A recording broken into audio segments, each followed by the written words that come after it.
West Virginian Jimmy Logan is laid off from his construction job in the tunnels underneath the Charlotte Motor Speedway for failing to inform the manager about his leg injuries during his football career in high school.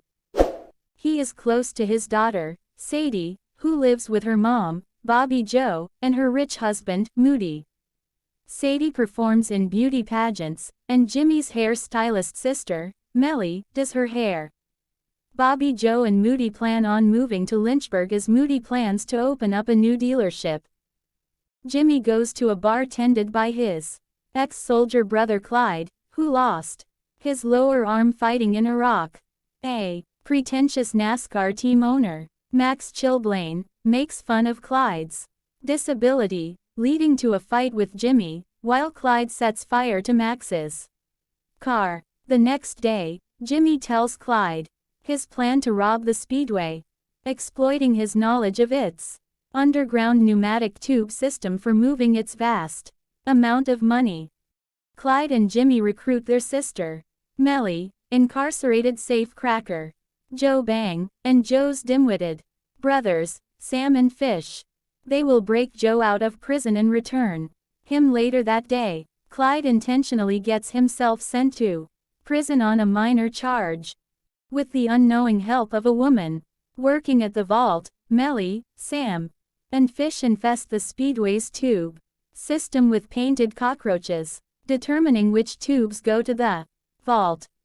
While gathering supplies, Jimmy meets former schoolmate Sylvia, who gives him a tetanus shot inside her mobile clinic, which is in need of donations. Jimmy learns that construction at the speedway is being completed ahead of schedule, forcing them to mount the heist a week earlier, during the much busier Coca-Cola 600 race on Memorial Day weekend. Joe arranges for fellow inmates to stage a riot, resulting in a lockdown that hides his and Clyde's escape. Melly meets them in a Ford Shelby GT350 stolen from Moody. At the speedway, Sam and Fish blow up a cell tower to disable the credit card machines, forcing vendors to accept cash only. Clyde, Jimmy and Joe enter the tube room, and Joe uses an explosive improvised from bleach, gummy bears and a dietary salt substitute to blow open the gate from the tube to the vault. They connect the tube to a giant vacuum pump, and suck up all the cash into garbage bags.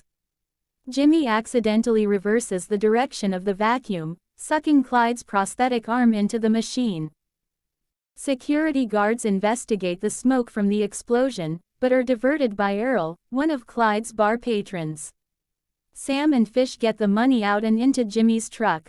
On his way out, Clyde is recognized by Chilblain and hits him. Then Clyde and Joe sneak back into the prison disguised as firefighters. Jimmy, having retrieved Clyde's arm from the machine, makes it to his daughter's pageant just in time to see her perform his favorite song, "Take Me Home, Country Roads."